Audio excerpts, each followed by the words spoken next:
కావలి నియోజకవర్గ ప్రజలందరికీ నా నమస్కారాలు. భారతదేశ చరిత్రలో అతిపెద్ద ధార్మిక పీఠం శృంగేరి పీఠం. ఆది శంకరాచార్యులు స్థాపించినటువంటి పీఠం శృంగేరి పీఠం.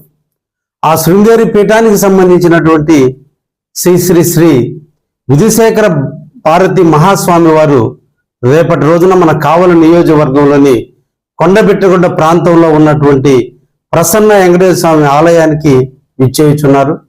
ఈ సందర్భంగా కావలి నియోజక ప్రజలందరినీ కూడా కోరుకుంటున్నా, మహాస్వాముల వారు మన ప్రాంతానికి విచ్చేస్తున్నారు కాబట్టి మనందరం కూడా వారిని దర్శించుకుందాం. దేవుని యొక్క కృపకు మనందరం కూడా బాధ్యులు అవుదామని ఈ సందర్భంగా మిమ్మల్ని అందరినీ కూడా ఆహ్వానిస్తూ ఉన్నా. అనాదిగా కూడా కొండబెట్టగుంట ప్రసన్న వెంకటేశ్వర స్వామి కీర్తివంతులు. దాని అనాదిగా పాలకుల యొక్క నిర్లక్ష్యం వల్ల ఇప్పటికి కూడా మహాప్రాకారం లేని కారణాల వల్ల అక్కడ కొన్ని ఇబ్బందులు ఎదుర్కొంటున్నాం.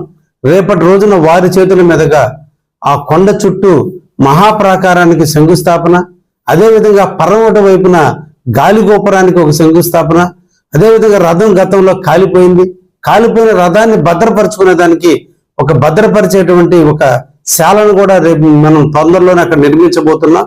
వీటన్నిటిని శంకుస్థాపన నిమిత్తం వారిని కావలికి ఆహ్వానించడం జరిగింది.